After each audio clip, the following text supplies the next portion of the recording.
อ้าวเดินหน้าสิลูก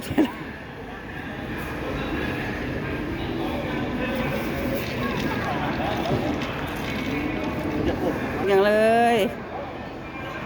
เก่งจังเลยอู้ขับเป็นด้วยเหยียบด้วยลูกเหยียบคันเร่งโอเคขับโยกบายบายเด็กๆผัดกันขับลูกเหยียบค่ะว้าวพี่ดาเก่งมากเลยมันไม่